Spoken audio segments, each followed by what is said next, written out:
Salut. Excuse-moi de te déranger. Moi, je me suis inscrite il y a 5 minutes. Du coup, j'y connais rien du tout. T'aurais pas 2-3 conseils pour moi, s'il te plaît? Pas de soucis mon petit. Pour favoriser l'hypertrophie musculaire, bosse plutôt en biceps sur des séances full body ou PPL, sauf si t'ajoutes du dégressif. Niveau pull-ups, vas-y en supination et dès que t'es à l'aise, tu chipotes pas, pronation direct. Tu fais bien 4 séries avec des reps de 12-18-6. Au niveau des squats, utilise un pad à moins que tu bosses à la Smith. Et si tu utilises la barre olympique, pense à mettre des pinces pour les disques. Bon là par contre, je dois te laisser parce que je vais entrer en catabolisme. T'as tout saisi? Ouais, grave, la pronation en 12-18-6 pour hypertrophier la Smith olympique.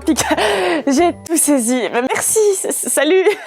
Au revoir. Oh non, quelle situation embarrassante. L'as-tu déjà vécu? Pas d'inquiétude, je suis là pour sauver ta vie sociale et éviter que cela se reproduise. Grâce au lexique de base que je vais te présenter dans cette vidéo, tu pourras enfin comprendre les autochtones de ta salle de sport et ainsi éviter un malaise social. Mais aussi et surtout pour te la péter devant tes proches qui ne pratiquent pas la musculation et ainsi passer pour un expert en la matière qui connaît tout un tas de mots compliqués.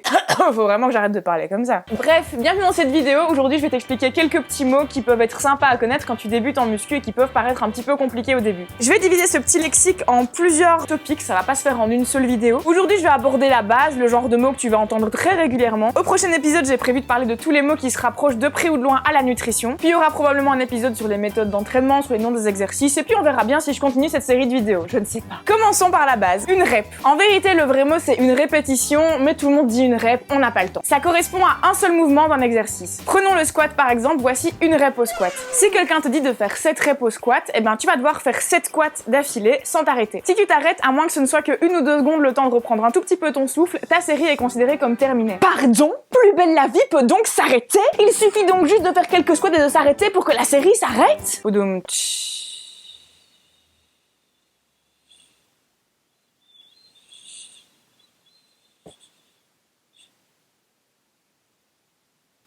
Bien sûr que non, Plus belle la vie subsistera sûrement encore bien après l'extinction de l'humanité, calme tes espoirs. Une série. Quand tu fais un exercice, peu importe lequel, tu vas faire un certain nombre de reps qui vont constituer une série. Si par exemple, je te dis que tu dois faire 3 séries de 10 squats, tu vas faire 10 squats, prendre un petit peu de repos, faire 10 squats, prendre un petit peu de repos, faire 10 squats, et là t'as fini. Ce sera 3 séries de 10 reps de squats. L'hypertrophie. C'est pas un mot que tu entendras très souvent, mais c'est l'objectif de pas mal de gens, donc ce mot mérite que tu le connaisses. Si tu veux prendre du muscle, alors ton but c'est de te faire une hypertrophie musculaire. L'hypertrophie, c'est une partie de ton corps qui prend du volume. On peut par exemple dire que j'ai une énorme hypertrophie du front. Et encore là, t'as rien vu, t'as pas vu quand j'étais gamine. Voici mon front. Bref, je résume, une hypertrophie musculaire, c'est ton muscle qui prend du volume. La pronation, c'est ça. La supination, c'est ça. Pronation, supination, pronation, supination, pronation, supination, ainsi font les petites marionnettes. Perso, je les ai confondus pendant super longtemps, mais j'ai fini par trouver un mnémotechnique. Quand tu milites pour ta nation, tu es pronation. Tu peux même le faire avec les 2 bras pour être carrément pronation. Pro dans ce sens-là. Parce que si tu le fais dans ce sens-là, c'est à complètement autre chose que ça me fait penser personnellement. Et quand t'apprends une super nouvelle, tu fais yes. Tu fais pas yes, ce serait chelou. Ou alors t'as une drôle de façon de faire yes. Donc pronation, sup-air nouvelle. Pronation, supination. Le catabolisme, c'est ton corps qui détruit des tissus. En gros, c'est quand tu perds de la matière. Ça peut être un catabolisme adipeux si c'est du gras que tu perds, ça peut être un catabolisme musculaire si c'est du muscle que tu perds. En général, quand on parle de muscu, ce sera plutôt du catabolisme musculaire dont on va parler. Et bien sûr, le catabolisme musculaire, c'est plutôt à éviter. Si tu t'affames, que tu manques de certains nutriments, tu peux rentrer dans une phase de catabolisme musculaire où tu vas perdre du muscle. Sniff. Mais le catabolisme est également indispensable pour progresser. Quand tu fais de la musculation, en gros, tu détruis tes cellules musculaires pour mieux les reconstruire avec plus de volume derrière. Si tu veux progresser en musculation, cette phase de catabolisme est indispensable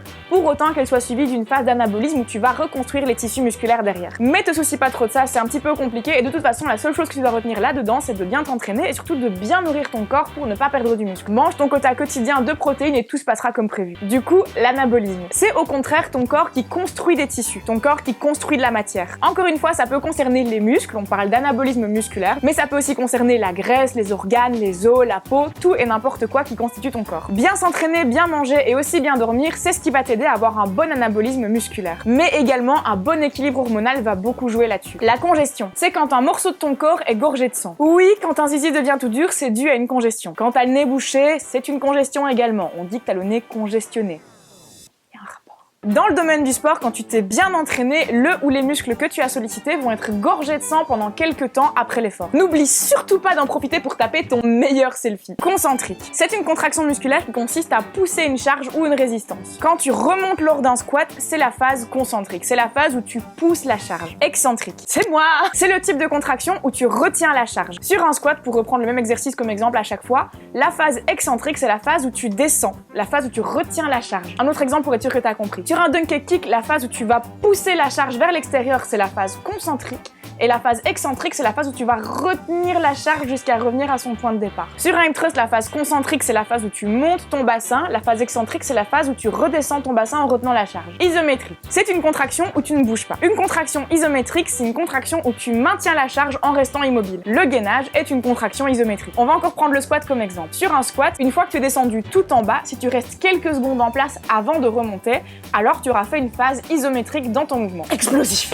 C'est simplement un mouvement le plus rapide et vif possible. Ces quelques mots sont assez importants parce qu'on les utilise dans beaucoup de conseils de sport ou de programmes d'entraînement. Je te donne quelques exemples comme ça tu visualises bien. Si je te dis par exemple, sur ton squat, tu vas avoir une phase excentrique lente, suivie de 5 secondes d'isométrique, et à la phase concentrique, tu dois être explosif. Traduction, tu descends lentement, tu tiens 5 secondes sans bouger une fois en bas, et à la remontée, tu dois faire une remontée très rapide. Connaître ces quelques mots, ça t'aidera à comprendre les programmes de sport. Polyarticulaire. Un exercice polyarticulaire, c'est un exercice qui sollicite plusieurs articulations et donc plusieurs groupes musculaires. Isolation. Un exercice d'isolation, au contraire, c'est un exercice où tu vas travailler un seul groupe musculaire à la fois. Voilà pour le lexique de base d'aujourd'hui. Il y a encore une tonne de mots à apprendre, mais ce sera pour les prochains épisodes. Ce serait cool si tu pouvais me dire dans les commentaires quel mot t'aimerais bien que j'explique dans les prochains épisodes, comme ça je suis sûre d'en oublier aucun. Et comme ça aussi j'aurai un bon ratio vues-commentaires. Ouais, ce serait cool. On n'oublie pas non plus le ratio des likes, donc si t'as aimé la vidéo, like-la, ce serait cool. Ce serait très cool, ouais. Si c'est pas déjà fait, tu serais vraiment un petit chat en chocolat si tu pensais à t'abonner et à activer la cloche. Si c'est déjà le cas, bah t'es déjà un petit chat en chocolat. Et moi, d'ici à la prochaine vidéo, je te fais des gros poutous.